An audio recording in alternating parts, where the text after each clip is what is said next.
மதுரை வாடிப்பட்டி அருகே மனைவி பின்புறம் நின்று கொண்டிருந்தது தெரியாமல் வாகனத்தை பின்னோக்கி இயக்கியதால் பரிதாபமாக லாரி ஓட்டுநர் கண்முன்னே அவரது மனைவி உயிரிழந்த சம்பவம் சோகத்தை ஏற்படுத்தியிருக்கிறது. கூடுதல் விவரங்களை செய்தியாளர் ஜெகநாத் வழங்க கேட்கலாம். ஜெகநாத், வணக்கம். இந்த சம்பவம் தொடர்பான முழு தகவல்கள்.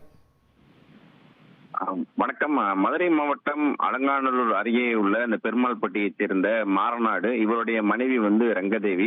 இவங்க திருமணமாகி வாழ்ந்த நிலையில மாரநாடு லாரி ஓட்டுநராக பணியாற்றி வந்த நிலையில நேற்று நள்ளிரவு தனது வீட்டிற்கு லாரியை கொண்டு மனைவியை பின்புறம் லாரியை நிறுத்துவதற்காக ரிவர்ஸ் பார்ப்பதற்காக மனைவியை கூறியிருக்கிறார்.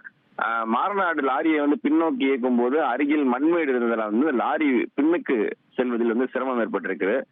இதனால் லாரியின் கட்டுப்பாட்டை வேகமாக அழுத்தியதால் லாரி வேகமாக பின்னோக்கி நகர்ந்தது. பின்னால் நின்று கொண்டிருந்த ரங்கதேவியின் மீது லாரி பலமாக மோதியதில் அவர் மீது ஏறி இறங்கி இருக்கிறது.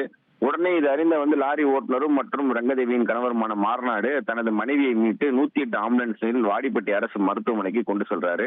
கொண்டு செல்லும் போதே வழியில பரிதாபமா மனைவி உயிரிழந்துடுறாங்க. இதனை குறித்து பாத்தீங்கன்னா அலங்காநல்லூர் காவல் நிலையத்துல சம்பவம் விரைந்து வழக்கு குறித்து விசாரணையானது நடைபெற்றுக் கொண்டிருக்கிறது. மேலும் கணவர் மாரநாடு லாரியை நிறுத்துவதற்காக பின்னோக்கி இயக்கும் போது அவர் மனைவி லாரி பலமாக மோதி உயிரிழந்த சம்பவம் பாத்தீங்கன்னா அந்த கிராம மக்களிடையே பாத்தீங்கன்னா ஒரு அதிர்ச்சி ஏற்படுத்தியிருக்குன்னு நான் கூறணும்.